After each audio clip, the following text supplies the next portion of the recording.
გამარჯობა დღის მთავარი თემითა და სტუმრებით ეთერშია დღის ქრონიკა. საპარლამენტო საგამოძიებო კომისიის ხდომაზე გამოუცხადებლობის და შემდეგ დაკისრებული გირაოს გადაუხდელობის გამო ნიკა გვარამიას აღკვეთის ღონისძიება პატიმრობით შეეცვალა. ახალის ლიდერი კიდევ ერთი ოპოზიციონერია, რომელიც ამ ბრალდებით დააგავეს. ხელისუფლება ოპოზიციის ლიდერებს შეახსენებს, რომ კანონის შეგნებულად დარღვევა შესაბამის პასუხისმგებლობას ითვალისწინებს. შესაბამის პასუხისმგებლობას ახსენებს ქართული ოცნება იმ პირებსაც, რომელთა საქმეები ადმინისტრაციული ან სისხლის სამართლის წესით სასამართლოში განიხილება. ამ საქმეების ნაწილი აქციებზე პოლიციაზე თავდასხმის ბრალდებით დაკავებულებისაა, ნაწილი კი იმ ჟურნალისტების, აქტივისტებისა და პოლიტიკოსების, რომლებსაც პოლიტიკური თანამდებობის პირების შეურაცხყოფისთვის ედავებიან. შიდა პოლიტიკური პროცესის რადიკალიზაციასა და დაძაბულობის წახალისებაში ქართული ოცნება იმ დონორების პასუხისმგებლობასაც ხედავს, რომლებიც ზიზღის კამპანიას ახალისებენ. პარლამენტის თავმჯდომარემ დღეს კიდევ ერთხელ მიმართა ბოლო დღეების მიმართვების ადრესატს ბრიტანეთის საელჩოს გაასაჯაროოს, თუ ვის რა მიზნით უხდიდა თანხებს 2024 წლის არჩევნების დროს. არჩევნების ჩაშლის გაცხადებული მიზნის მქონე პარტიული და პროპაგანდისტული ჯგუფების დახმარების სურვილი ხელისუფლებამ საელჩოს 2 დღის წინანდელი განცხადებიდანაც ამოიკითხა. დღის და კვირის მთავარ პოლიტიკურ თემებზე რამდენიმე წუთში ჩვენი სტუმარი პარლამენტის თავმჯდომარის მოადგილე გიორგი კახიანი იქნება. გადაცემის დასკვნით ნაწილში კი ჩაგვერთვება ანალიტიკოსი ამირან სალუხვაძე და მასთან მიმოვიხილავთ იმ სურათს, რაც დღეს ახლო აღმოსავლეთში, რეგიონსა და მთლიანად მსოფლიოში ისრაელის ოპერაცია აღმავალი ლომის დაწყებით შეიქმნა. და ჩვენი პირველი სტუმარია პარლამენტის თავმჯდომარის მოადგილე გიორგი კახიანი. მოგესალმებით ბატონო გიორგი, მადლობა გადაცემაში მონაწილეობისათვის. საგამოძიებო კომისიაზე გამოუცხადებლობის და შემდეგ დაკისრებული გირაოს გადაუხდელობის გამო დღეს კიდევ ერთ ოპოზიციონერ პოლიტიკოს შეეფარდა პატიმრობა. თქვენი ოპონენტები ამ ფაქტს, რომ რამდენიმე ოპოზიციონერი ლიდერია ამჟამად პატიმრობაში, პოლიტიკურ ანგარიშწორებად დაფასებენ და ეს არ არის დამეთანხმებით ალბათ ასეთი გამოხმაურებების და შეფასებების პირველი შემთხვევა. თქვენ როგორ შეაფასებდით იმ მოცემულობას, რაც კონკრეტული პარტიული ლიდერების მიმართ დადგა, მათი საქმეების სამართლებრივ პოლიტიკური ნიუანსების გათვალისწინებით, იმიტომ რომ ზოგიერთმა მათგანმა ვნახეთ, რომ იდენტურ სიტუაციაში მაგალითად გირაოს გადახდა არჩია. მოგესალმებით ნათია, მივესალმები მაყურებელს, მადლობთ რომ მოვიწვიეთ. მე მგონი ბატონი გვარამიას დაკავების შემთხვევაში მოულოდნელი არაფერი ყოფილა, იმიტომ რომ მსგავსი რამ ადრეც მოხდა სხვა პოლიტიკოსებთან მიმართებაში და მანაც ძალიან კარგად იცოდა რა შედეგი მოყვებოდა იმ მოქმედებას, როგორც თავად მან განახორციელა და კონკრეტულად რაზე ვსაუბრო. მოგეხსენებათ, რომ მიზეზი ყველაფრის ამის არის რა, მისი დაკავების არის ის, რომ როდესაც დროებითმა საგამოძიებო კომისიამ იგი მოიწვია კომისიის ხდომაზე, იგი არ გამოცხადდა და კანონმდებლობის მიხედვით სისხლის სამართლის დანაშაულად ითვლება ეს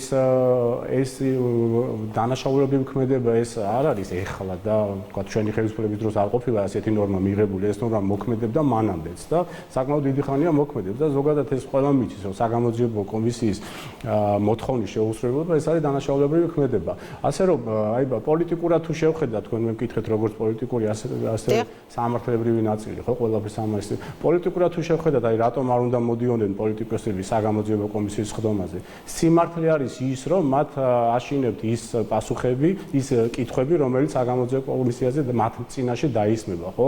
იმიტომ რომ როდესაც ადამიანი მართალი ხარ, პირიქით, შენთვის ალბათ ხელსაყრელიც უნდა იყოს ისეთ ფორმატში წარდგენა საზოგადოების წინაშე და თქვენ იცით, რომ საგამოძიებო კომისიის ხდომები საჯაროა, ხო, და მისი ტრანსლირება ხდება. და პირიქით, საზოგადოება შენი სიმართლის შესახებ კიდევ ერთხელ შეგვიძლია ისაუბრო, მაგრამ ის ძიმეცოდები, რაც ამ პოლიტიკოსებს ზურგზე აწევთ, ბუნებრივია მათ ზღუდავს ყველაფერს ამაში და ძალიან კარგად იციან, რომ იქ მისვლა მათთვის პოლიტიკურად ძრამძიმე დასრულდება, ხო? რაც შეეხება სამართლებრივ ნაწილს, სამართლებრივი ნაწილი არის ის, რომ ძალიან მარტივი არის თითქოს ამ შემთხვევაში ყველაფერი, რომ სამართლებრივად საგამოძიებო კომისიის ხდომაზე გამოუცხადებლობა ეს არის დანაშაულებრივი მოქმედება და სასამართლომ მისცა არჩევანის შესაძლებლობა ამ პოლიტიკოსებს, რომ ან გადაეხადათ გირაო, ან წინააღმდეგ შემთხვევაში გადაუხდელობას მოყვებოდა პატიმრობა, ხო? ანუ არჩევანის გაკეთება მათზე იყო დამოკიდებული. ჩვენ ვნახეთ, რომ ზოგიერთმა პოლიტიკოსმა გამოიყენა ეს შესაძლებლობა, გადაიხადეს გირაო და ანუ ისინი ჩვეულებრივად აგრძელებენ, ხო, თავის პოლიტიკურ საქმიანობას, მაგრამ ვის როგორც ჩათვალა, რომ გირაოს გადახდა არ იყო მათთვის მიზანშეწონილი, ნუ მათ აპრიორი ისიც იცოდნენ, რომ გადაუხდელობის შემთხვევაში მათ წინაშე გამოყენებული იქნებოდა პატიმრობა. ასე რომ მე მგონი აქ არაფერი გასაკვირი არ არის, არც მოულოდნელი არ არის, საზოგადოებამაც გონია რომ ეს ყველაფერი ძალიან მარტივად აღიქვა და მათი არჩევანი იყო ეს, მათ პოლიტიკურად ვერ გაბედეს საგამოძიებო კომისიაზე მისვლა და სამართლებრივად კი მოყვა ეს შედეგი. როგორც მათ ერჩივნათ გირაოს გადახდას, იქ არ იყო ისეთ თანხაზე საუბარი, რომ თქვათ რომ აი ძნელი იყო მათთვის ამ თანხის გადახდა. ამაზე ხო არ იყო საუბარი. მათ ერჩივნათ პატიმრობაში ყოფნა.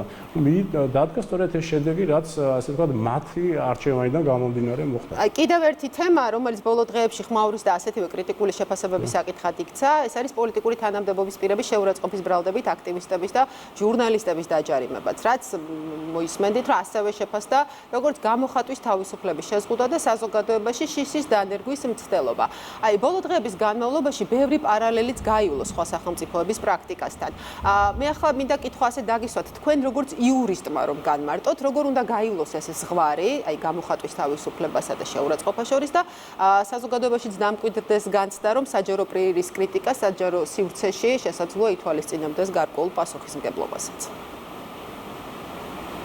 იცით, გამოხატვის თავისუფლების შეზღუდვა აქ არაფერ შუაშია, იმიტომ რომ გამოხატვის თავისუფლება არ არის აბსოლუტური უფლება და გამოხატვის თავისუფლება არ გულისხმობს იმას, რომ მე ამ უფლებით შეიძლება ვისარგებლო და სხვისი ღირსება შეურაცხყო, ხო?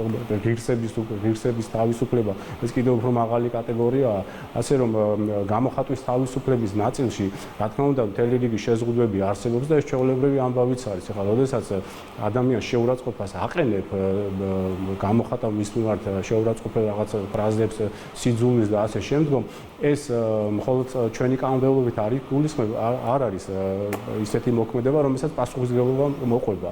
მე უფრო მეტსაც გეტყვით, ხა ჩვენი კანონმდებლობით აქ საუბარი არის ადმინისტრაციულ პასუხისმგებლობაზე. მაშინ, როდესაც ჩვენ თუ გადავავლებთ თვალს, მაგალითად, გერმანია, საფრანგეთი, იტალია, ესპანეთი, პოლონეთი და ძალიან მრავალი ევროპული სახელმწიფოს გამოცდილებას, იქ შეურაცხყოფელი მოქმედებები სისხლის სამართლებრივად დასჯადი ქმედებები არის. ასე რომ ის მცდელობა, რომ ყველაფერს ამას რაღაც ისეთი სახე მისცენ, თითქოს აი გამოხატვის თავისუფლება იზღუდება, რა თქმა უნდა, ესე არ არის. და უფრო მე კიდევ სხვა კონტექსტში შევხედავდი ყველაფერს ამას. იცით, მე ვფიქრობ, რომ ერთ-ერთი მძიმე რამ, რაც აი ჩვენ საზოგადოებაში აი მოვლენებიდან გამომდინარე გაჩნდა, ეს არის სწორედ აი სიძულვილი და დაპირისპირება არ პოლიტიკოსებზე კი არ არის მხოლოდ საუბარი, საზოგადოების შიგნითაც. იმიტომ რომ, როდესაც პოლიტიკოსებში არის ესეთი დამოკიდებულება, ეს ჩვენ საზოგადოების წარმომადგენლებსაც გადაეცემა და მართლა მძიმე არის. მე არ მეგულება დღეს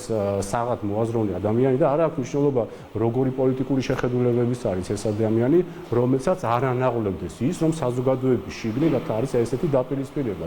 ესეთი დაპირისპირება საიდან ჩნდება? სწორედ აი აქედან მოდის, ხო, როდესაც რაღაც სიძულვილს დათესავ სოციალურ ქსელებში რაღაცას გამოაქვეყნებ, ამას მე კიდევ პასუხი შეიძლება მოყვეს და ასე შემდგომ ეს ამ ფორმით რაღაც აი ფესვებს იდგამს თითქოს, ხო? ამიტომ მე ვფიქრობ, რომ გარკვეულწილად ხელისუფლების ვალდებულებაც არის, რომ ჩვენ გავაკეთოთ ყველაფერი იმისათვის, რომ აი ეს რაღაცნაირად აი ესე ვთქვათ, ამოვშთანთქოთ აი ამ საზოგადოებიდანაც და ზოგადად ასე ვთქვათ, აი ესეთი სიძულვილი, რომელიც კონკრეტულ რაღაც მოქმედებებს მოყვება, ამის წინააღმდეგ შესაბამისი ზომები მივიღოთ.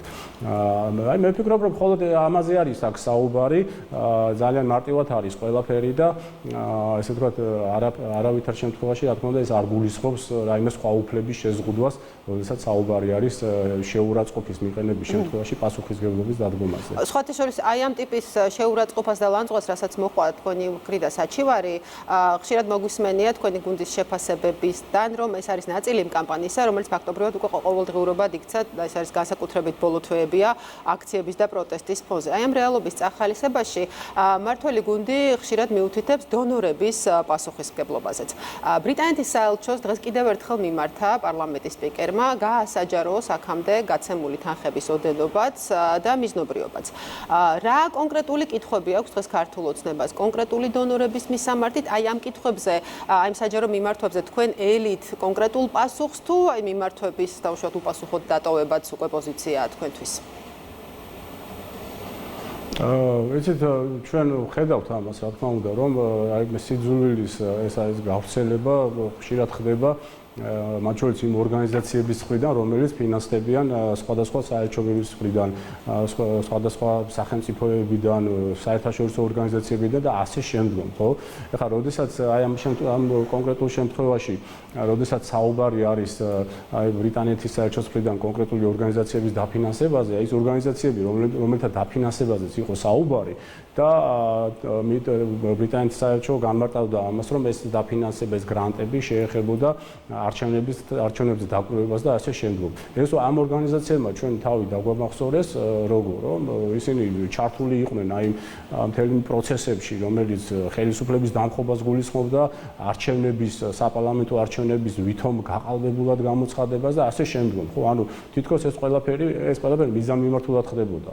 და ანუ ბუნებრივია კითხვა ჩდება, რომ როდესაც ეხლა არის საუბარი აი ამ ორგანიზაციების დაფინანსებაზე, ჩვენ არ გვაქვს ინფორმაცია, ეს ინფორმაცია ეხა გახდა ჩვენთვის. ჩვენ არ გვაქვს ინფორმაცია საპარლამენტო არჩევნების დროს, 2024 წლის არჩევნების დროსაც თუ ხდებოდა ამგვარი დაფინანსება ბრიტანეთის საელჩოს მხრიდან. ამიტომ სრულიად ლოგიკური არის ის კითხვა, რომელიც პარლამენტის თავმჯდომარის მხრიდან გაჟღერდა, თუ ბრიტანეთის საელჩოს მე ვფიქრობ, რომ ვალდებულებაც კი აქვს, რომ ეს ინფორმაცია მიაწოდოს საზოგადოებას, თუ აქამდეც ხდებოდა ესეთი ორგანიზაციების დაფინანსება. კიდევ ერთხელ ვიმეორებ, ჩვენი, რა თქმა უნდა, ჩვენი ინტერესი არის, რომ რაც უფრო მეტი დამკვირვებელი ორგანიზაცია იქნება არჩევნებზე და მათ შორის საერთაშორისო ორგანიზაციები იქნება ეს თუ შიდა ორგანიზაციები, რა თქმა უნდა, პირიქით ეს ჩვენი ინტერესში არის.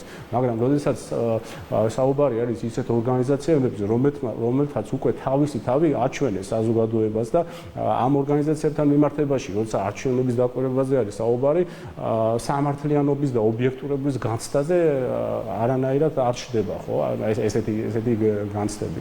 ამიტომ სრულიად ლოგიკური არის ეს კითხვები, რაც ჩვენში ჩდება და რაზეც პარლამენტის თავმჯდომარე საუბრობს. და კიდევ ერთ თემას მინდა შევეხოთ, კიდევ ერთხელ გააქტიურა საქართველოსთვის უვიზო რეჟიმის შეჩერების, როგორც ერთგვარი სადამსჯელო მექანიზმის ამოქმედების თემა, დონალდ ტუსკის განცხადება. თქვენ როგორი მოლოდინი გაქვთ, იმიტომ რომ მაგალითად ტუსკის ამ განცხადების შემდეგ პაվել ჰერჩინსკიმ თქვა საქართველოს, რომ ევროკავშირის წევრი სახელმწიფოების უმრავლესობა ეწინააღმდეგება ქართველებისთვის უვიზო მიმოსვლის შეჩერებასო. აი აქვს მაგალითად შანსი აი ამ მექანიზმის ამოქმედებით დაინტერესებულ კონკრეტულ ლიდერებს იპოვონ ბევრი თანამოაზრი ამისათვის ევროკავშირში. ეცეთ საბედნიეროდ მე ესე ვფიქრობ, რომ მაინც საბოლოო ჯამში მიუხედავად იმისა, რომ რა შეიძლება კონკრეტული აქტორების მხრიდან არის მცდელობა, რომ ვიზა ლიბერალიზაციის შეზღუდვა დღის წესრიგში დადგეს ჩვენს ქვეყანასთან მიმართებაში, მაგრამ მაინც მე როგორც ხედავ საბოლოო ჯამში მაინც საღი აზრი იმარჯვებს და ეს ბოლომდე ესე იქნება, ამაში დარწმუნებული ვარ, თუმცა ის განცხადება, რომელიც ბატონმა ტუსკმა გააკეთა,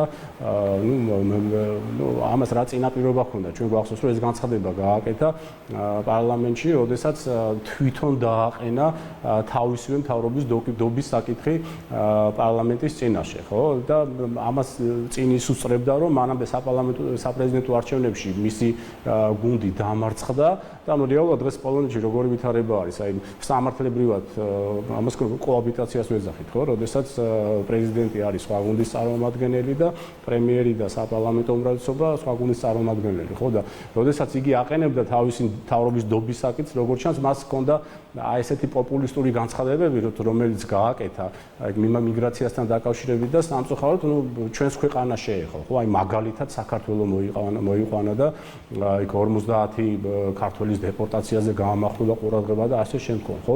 როგორც ჩანს, აი ესეთი აი პოპულისტური განცხადებებით რაღაც გარკვეული მხარდაჭერა უნდა და მოეპოვებინა პარლამენტის შიგნით. თუმცა მე ვფიქრობ, რომ მაინც პრობლემა აქვს მას პარლამენტის შიგნით იმ თვალსაზრისით, რომ რომ მაგალითად პრეზიდენტს ნებისმიერ კანონპროექტზე ვეტოს დადება შეუძლია, რომელსაც მისი უმრავლესობა ვერ დაძლევს, ხო, დღეს არსებული მდგომარეობით. ასე რომ მე ვფიქრობ, რომ უფრო ამას ემსახურება ყველაფერი ეს ერთი და მეორე ასევე ჩვენ ვხედავთ რას, რომ როდესაც როგორც კი არჩევნები ახლოვდება, აი ეს გზავნილები ამ ესე ვთქვათ ნაციონალური მოძრაობის როგორ ვთქვა, აი მეხუთეების მხრიდან უფრო და უფრო ისეთ ხშირ ხასიათს იღებს, ხო? აი გულისხმობ რა გზავნილებს, რომ იქ ვიზა ლიბერალიზაციის შეჩერებაზე, საქართველოს მიმართ სანქციების გამოყენებაზე და ასე შემდგომ. ესეც ალბათ ყველაფერი იმას ემსახურება, რომ ანუ რაღაცნაირად ესე ვთქვათ ხელი შეუწყონ ესე ვთქვათ აქ არსებულ რადიკალურ ოპოზიციას და მათ მძიმე მდგომარეობას იმ თვალსაზრისით, რომ რაღაცნაირად სალაპარაკო მიეცეთ, მაგრამ ნუ საბედნიეროდ მე მგონია, რომ მის ამ ნათქვამს ესე ვთქვათ არ მოყვება სერიოზული გაგრძელება, იმიტომ რომ ფიქრობ, რომ ევროკავშირში არის მართლაც აღიაზრი იმარჯვებს საბოლოო ჯამში და საქართველოს მიმართ ვიზა ლიბერალიზაციას რაიმე საფრთხე არ უნდა დაიმკვიდროს. მადლობა. პარლამენტის თავმჯდომარის მოადგილე გიორგი კახიანი იყო ჩვენი გადაცემის სტუმარი და ახლა ჩვენ პირდაპირ ეთერში შემოგვიერთდება ანალიტიკოსი ამირან სალუქვაძე. მოგესალმებით ბატონო ამირან. მადლობა ჩართვისათვის. დილი და მთელი მსოფლიოს ყურადღების ცენტრში ახლო აღმოსავლეთი, ახლო მიმდინარე მოვლენები, ისრაელის სამხედრო ოპერაცია და ირანის ბირთვულ პროგრამაზე დარტყმები. პირველ რიგში თქვენი შეფასებითა და დაკვირვებით, რა სურათი შეიქმნა კონტინენტზე კიდევ ერთი აი ამ ახალი ცხელი წერტილის გააქტიურებით, რამდენ მოსალოდნელი იყო ვითარების აქამდე მისვლა. და უკვე შემდეგ ვისაუბროთ იმაზე, როგორ შეიძლება განვითარდეს პროცესები ახლო მომავალში. მოგესალმებით, მედიის მაყურებელს. ჩვენ ვადევნებდით თვალს ორ პარალელურ პროცესს, ერთი მხრივ ეს იყო მოლაპარაკებები ირანის ბირთვული პროგრამის ირგვლივ, მათ შორის უკვე ამერიკის ახალი ადმინისტრაციის პირობებში და მეორე მხრივ იყო საკმაოდ დაძაბული ვითარება მთლიანად რეგიონში, გრძელდებოდა ისრაელის ოპერაცია ღაზას სექტორში, მანამდე ვიხილეთ ჩვენ სირიის მოვლენები, შარშანი იყო ასევე დაძაბულობა ისრაელ-ირან შორის, როცა ისრაელმა საკმაოდ მწვავე იერიში მიიტანა ირანზე, გვახსოვს პეიჯერების ოპერაცია, ხო? რამდენად სერიოზულად და ხანგრძლივი დროის განმავლობაში იყო მომზადებული. აი ეს ორი პროცესი იყო. გუშინ ეს დასრულდა ყველაფერი იმით, რომ პრეზიდენტმა ტრამპმა გააკეთა განცხადება და ფაქტობრივად მიანიშნა, რომ შესაძლოა ყველაფერი მოხდეს, ანუ იგულისხმა ისრაელის მხრიდან სამხედრო ოპერაციის განხორციელება, რაც ღამით დაიწყო და დღეს მთელი დღის განმავლობაში თვალს ვადევნებთ უკვე მე რამდენი ტალღა საავიაციო იერიშების რთულად დასათვლელია. ახლა ჩვენ სანამ საუბრობთ, იქ მიმდინარეობს ისრაელის მიერ საავიაციო შეტევების განხორციელება. შეგვიძლია ამ დეტალებზეც ვისაუბროთ, თუ ინტერესი იქნება.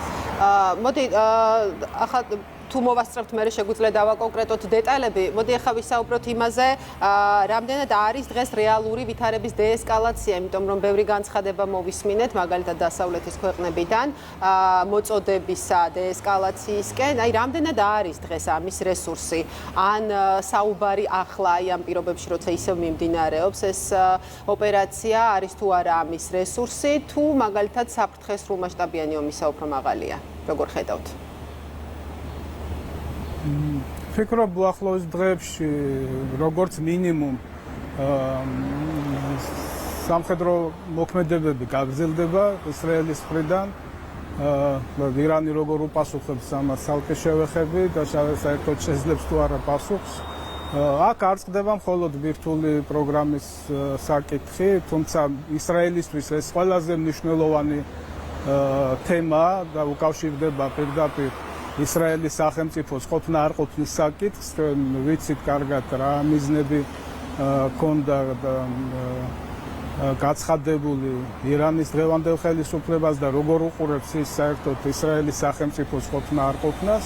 ამას გარდა ხდება გეოპოლიტიკური და რეგიონული მნიშვნელობის საკითხები, ეს ეხება რეგიონის მოთამაშეებს ზოგადად და ვიცით რომ ირანი ერთ-ერთი სერიოზული მოთამაშე იყო ამ ოპერაციამ შესაძლოა საგრძნობლად შეასუსტოს ირანის პოზიციები უკვე ირანი არის საკმაოდ სუსტ პოზიციაში წარმოდგენილი და გაცილებით მნიშვნელოვანია გარე აქტორების პოზიციების შესუსტება ეს პირველ რიგში ეხება რუსეთს და ჩინეთს ჩვენ მოვისმინეთ ახლა ჩინეთის განცხადება რომ ისინი მზად არიან ასე ვთქვათ შუამავლის ფუნქცია შეასრულონ ვითარების დეესკალაციისთვის, ოღონდ დეესკალაციისთვის სათყოფნა უნდა არსებობდეს ორივე მხრიდან. ისრაელს კი დასახული აქვს კონკრეტული მიზნები, რა მიზნებსაც უნდა მიაღწიოს ამ ოპერაცია.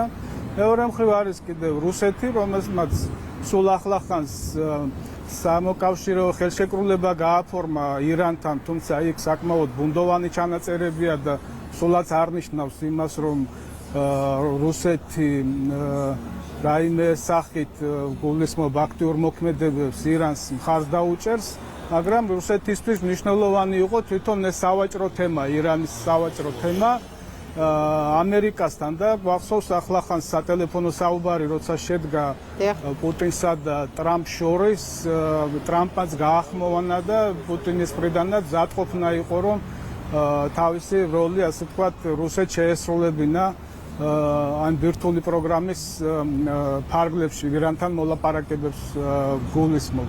აი პოზირი ამერიკასთან სასაუბროდ რუსეთს ეცლება ხელიდან ფაქტობრივად.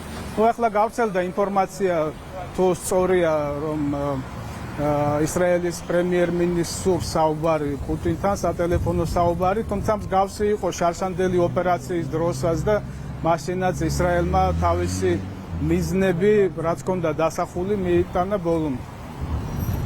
ბატონ ამირან, მოდით ამერიკის შეერთებული შტატების როლზეც რომ ვისაუბროთ ამ მოცემულობაში ცოტა მეტი, თქვენც ახსენეთ რამდენჯერმე და ცოტა ხნის წინ დონალდ ტრამპის ტვიტით იყო სოციალურ ქსელში, მან ირანს შეახსენა მის მიერ დაწესებული ულტიმატუმი და მიანიშნა მეორე შანსზე. მანამდეც იყო კონკრეტული მოწოდება დადოს ბირთვული შეთანხმება, სანამ გვიან არ არის. აი, კიდევ ერთხელ როგორ უნდა წავიკითხოთ და შევაფასოთ ეს გზავნილი. ნუ მედიაში გავრცელდა უკვე ინფორმაცია, ჩვენ არ მიგვიქცევია, ყურადღება არ დაგვითვლია, მაგრამ დღეს ყოფილა ზუსტად 61 დღე, როცა ტრამპის ულტიმატუმი ორთვიანი თუ სამუდრიანი ეს შეახსენა სწორედ. ესაც ალბათ ყოფილიყო. დიახ. ესაც უნდა ყოფილიყო ალბათ ერთ-ერთი ნიშანი იმისა ირანის ხელისუფლებისთვის, რომ ეს ოპერაცია აუცილებლად განხორციელდებოდა, პლუს როცა გუშინ ტრამპმა ასეთი მინიშნება გააკეთა, რამდენად აღმოჩნდა ირანი მზად, ეს კიდევ ცალკე თემა, ზოგიერთი მაღალჩინოსანი პირდაპირ საძინებელში გაანადგურეს, რაც აბსოლუტურად წარმოუდგენელია. ისინი საერთოდ უნდა ყოფილიყვნენ ამ დროს სადღაც ბუნკერებში ღრმად. ამიტომ ხო